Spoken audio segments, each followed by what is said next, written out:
Do you want to know a secret? There's a magical way to grow your money, and it doesn't involve digging in the dirt. It's called compound interest. And it's like having a money tree that keeps giving back. You see, compound interest is simply interest earned on interest. It's like getting paid extra for saving your money. It may sound a little complicated, but trust me, it's not. Let's break it down together and see how this magical money tree can work for you. Imagine you have $100 and you put it in a savings account that earns you 10% interest each year. This means that the bank will pay you 10% of your balance as interest for keeping your money with them. After the first year, you'll have earned $10 in interest, bringing your total to $110. This is a simple calculation. 10% of $100 is $10. Now, here's where the magic happens. This is the essence of compound interest, which is different from simple interest. In the second year, you'll earn interest not just on your original $100, but also on the $10 you earned in interest. This means your interest for the second year will be calculated on $110. That means you'll earn $11 in interest, bringing your total to $121. Notice how the interest earned in the second year is higher than the first year. See how your money is making more money? This is the power of compound interest, where your interest earns interest. This cycle continues year after year. Each year, you earn interest on a larger and larger amount, which includes the interest from all previous years. The more money you save, and the longer you save it, the more powerful compound interest becomes. It's a snowball effect that can significantly grow your savings over time. It's like a snowball rolling downhill, getting bigger and bigger. The longer it rolls, the larger it gets, just like your savings with compound interest. So, start saving early, and let compound interest work its magic for you.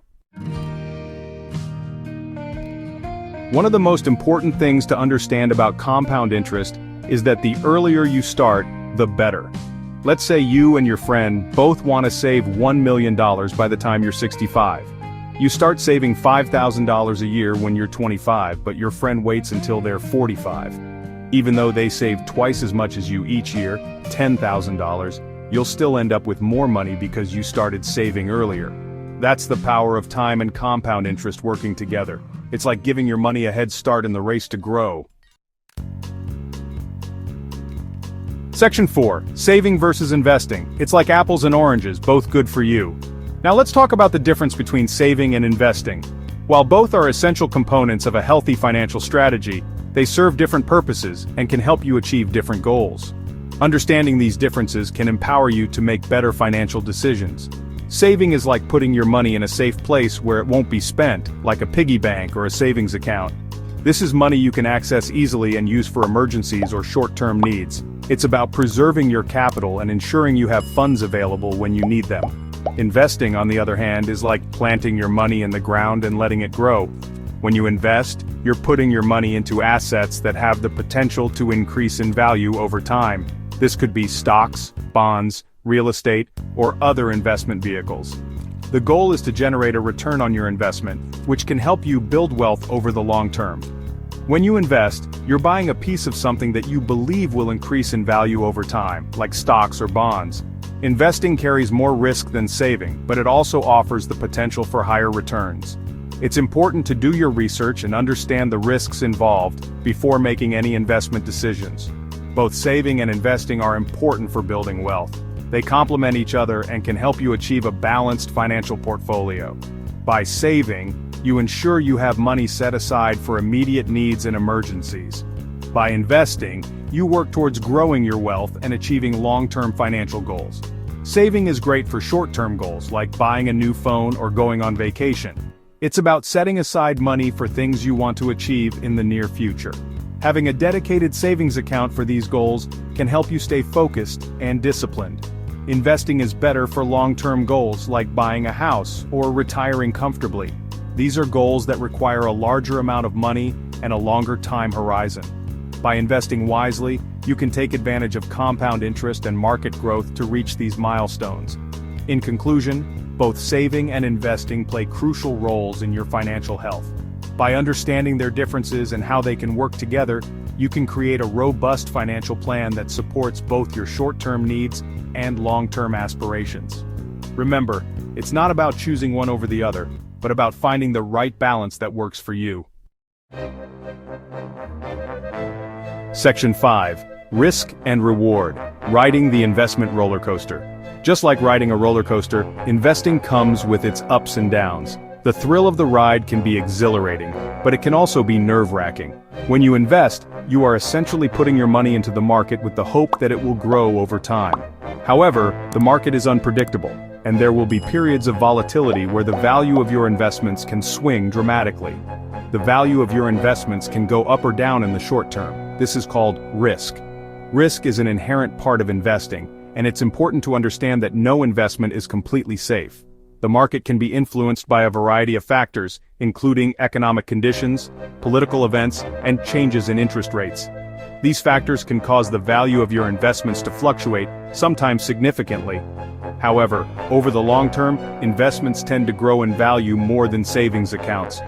Historical data shows that, despite short-term volatility, the stock market has generally trended upwards over the long run. This means that if you are patient and can withstand the ups and downs, your investments are likely to grow in value over time. This long-term growth is what makes investing an attractive option for building wealth. This is because when you invest in companies, you're participating in their growth and success.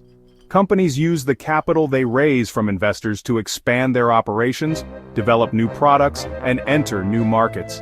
As these companies grow and become more profitable, the value of your investment in them increases. By investing in a diverse portfolio of companies, you can benefit from the overall growth of the economy. The key is to find a balance between risk and reward that you're comfortable with. Different investments come with different levels of risk, and it's important to choose investments that align with your risk tolerance and financial goals. For example, stocks are generally considered riskier than bonds, but they also offer the potential for higher returns. By diversifying your investments, you can spread out your risk and increase your chances of achieving your financial objectives. If you're young and have a long-time horizon, you can afford to take on more risk.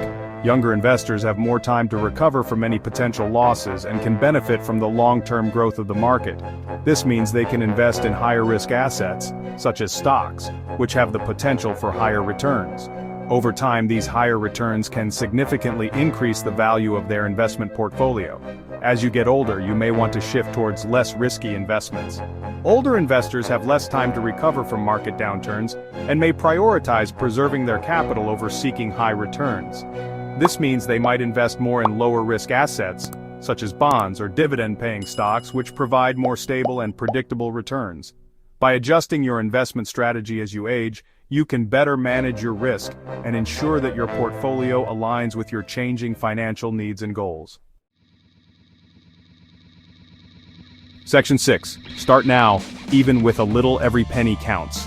You don't need to be rich to start saving and investing. Even if you can only save a few dollars a week, it's important to get in the habit of setting money aside. There are many ways to start investing with a small amount of money, like opening a custodial account with your parents or using a micro-investing app. These apps allow you to invest your spare change, making it easy and affordable to start building your wealth. Remember, the most important thing is to start now. Even small amounts can add up over time thanks to the magic of compound interest. Section 7. Your future, your wealth. Plant the seeds today. Compound interest is a powerful tool that can help you achieve your financial goals. By understanding how it works and taking advantage of it early on, you can set yourself up for a brighter financial future. So, what are you waiting for? Start saving and investing today and watch your money grow.